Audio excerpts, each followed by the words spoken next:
What's going on? Welcome back to Fest 2024. That's right. PJ Bozak, Murder Boy, horror movie lover, fucking love them all. Suspiria, Halloween, fucking Friday the 13th. Fucking, last night we did Texas Chainsaw 2003, and I actually like that movie a little bit better than I used to. So kudos to that. But tonight we're gonna review. We're gonna get into some Stephen King action. All right, I could talk about Stephen King all fucking night if I want. Pennywise, It, and Castle Rock. That was a great show. We had all the mini series he did, like Rose Red, Storm of the Century, another It again. I mean, guy can do it all. And I did Maximum Overdrive a while back, and that was kind of silly. That was the only movie he actually directed. But Stephen King, you're the fucking man. The Shining, Doctor Sleep, fucking Graveyard Shift, all that, fucking Cat's Eye, Firestarter.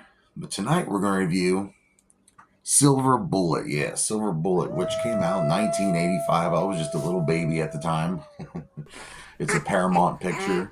I think you can watch it on Paramount Plus right now if you want, if you have the time to do it. If not, whatever, have your buddy Jim Baller Lee bootleg it for you, however you want to do it. I'm not your mom. I'm not gonna tell you how to horror movie stuff. Bitch. Put it on a flash drive. I don't give a fuck. It's directed by Dan Attias, who's also responsible for the Sopranos show and Miami Vice. So he's kind of a big deal. So here on Fest, like I said, I love Stephen King, and this is a good movie I love by him. And it's written by Stephen King too. But from what I heard, Dan Attias and Stephen King didn't agree on everything during the production of this movie. But whatever, you're gonna have that with writers and directors. It happens. And the budget for this movie, they spent $7 million to make this motherfucker. But sadly, in the U.S. alone, it only made $5.2 million. So it wasn't a real big hit in the box office. But, over the years, it's gained some traction. People like it. Some say it's their favorite werewolf movie. Yeah, and then what is this movie about? It is about a werewolf. It's about this small town. Of course, it's near Castle Rock and Derry, Maine and all that stuff.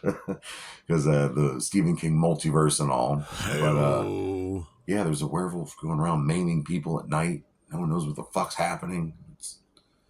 These kids that get involved with a crazy uncle. We'll get into who plays it here in a little bit, but what are they going to do? They're trying to track down who's the werewolf because they believe it is a werewolf, and then eventually they have to have someone make them a silver bullet. Title of the movie, Silver Bullet. You see how I did that? This guy's a dork. But so these teenage kids and their crazy drunk uncles got to fight this werewolf. And they got to figure out who's the werewolf too. They know it's someone in town. Okay, who stars in the motherfucker? We got Lawrence Tierney playing a bartender, Owen. He's the barkeep. And of course he talks like this. He looks like the fight. Anybody, if you are a Reservoir Dogs movie fan, Quentin Tarantino, you know this guy played Joe in Reservoir Dogs. Cough up a bucket, you bastard. Always played a mobster. Always played a tough guy. He did kind of scare me though, to be honest with you. Narrating this movie is Tova Felsha, and she's also the older Jane character. Yeah, so she's telling a story that happened to her as a teenager. That's right. When I was a teenager, me and my brother, my paraplegic brother, had to fight a werewolf with Gary Busey. And then we have Everett McGill playing Reverend Lowe. I fucking love Everett McGill. People Under the Stairs. I love him in Twin Peaks. You know I'm a Twin Peaks whore. I can go for a set of Twin Peaks right now, but that's nor here or there. And I already mentioned Gary Busey playing Crazy Uncle Red, and the two teenage kids who are going to take out this werewolf.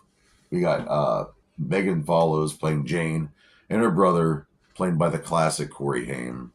Rest in power. And he plays Marty, and Marty's in a wheelchair, folks. He's paraplegic. Like I said, he can't walk. But his fucking uncle hooks him up with a badass fucking motorized wheelchair, man. He can go anywhere in it. It's fucking cool. That part of the movie's dope when you get to see that. It's really awesome to see. It's cool to see a kid in that position having someone in his life that cares about him in order to make that. But like I said, this movie starts off, it's violent as fuck. It starts off with one of the coolest decapitations I've seen in an 80s movie.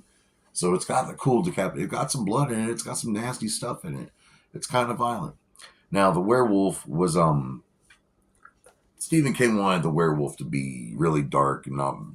No, he didn't really want you to be able to see the werewolf, but the Attias, the director, he didn't like the idea, and he didn't like the guy in the suit that wore the Stephen King version of the suit. So they got rid of it, and they made it more scary looking because they had the more close up shots and all that, because you can see him full head on in the final scene. And but they got Everett McGill to actually play that part too. The cinematographer. We've talked about this guy before, Armando Nanuzzi. He did the cinematography for Maximum Overdrive, and he has a long list of accomplishments. You can check him out on Wikipedia. Look up your cinematographers. Some of these guys, it's a work of art with the stuff they can come with and make these movies look fucking badass the way they do. What else do I have here? My shit. This is also based off. Of course, it's Stephen King. It's based off of one of his novels, but the name of the novel is not Silver Bullet. It's called The Cycle of the Werewolf. You can find that. Go to your bookstores. After that movie, it's pretty good. I'm pretty sure it's more violent. I think some crazier shit happens in the book than the movie. And like I say, he used the same cinematographer, and it has that 80s look all over it. There's some cool foggy scenes. The bridge scene's really freaking cool. But the two kids trying to play detective to find out who the werewolf is really, really cool part of the movie. And their Uncle Red's like, "Yeah, you're crazy. I'm going to go do cocaine."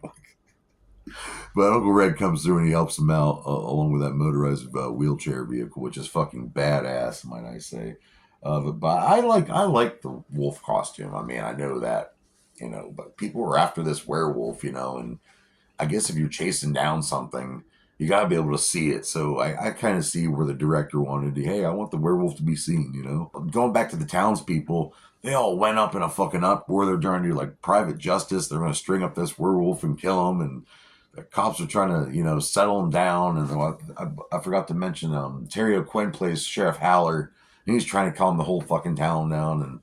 But it's crazy. There's some cool deaths. Got some pretty decent acting. It's got a nice whodunit vibe to it. And this werewolf doesn't care who the fuck you are, a child, a woman, a man, an old person. He will fucking maim you in the middle of the night, tear you to shreds. And so, what do I rate Stephen King's Silver Bullet, 1985 horror classic? I'm going to have to rate this 3 out of 5 dog dicks, because I can watch it multiple times a year, and I like werewolf movies. Garrara. You can join me here tomorrow night on Sound Fest. But before that, let's take a quick look, a nice quick clip at the ferocious and scary Silver Bullet. Is it Gary Busey? Is it that fucking chick right there? I don't think it is, but look at that motherfucker. Yeah, he's got to be the werewolf. Or is it this guy here whose eyebrows are changing before our very eyes? Look, his hand came out of his shirt a little bit. That's scary. Oh, fuck. Oh, shit, dog. Oh, shit, son. Fuck, they all chance a werewolf orgy. It's a werewolf orgy. Ah! Oh!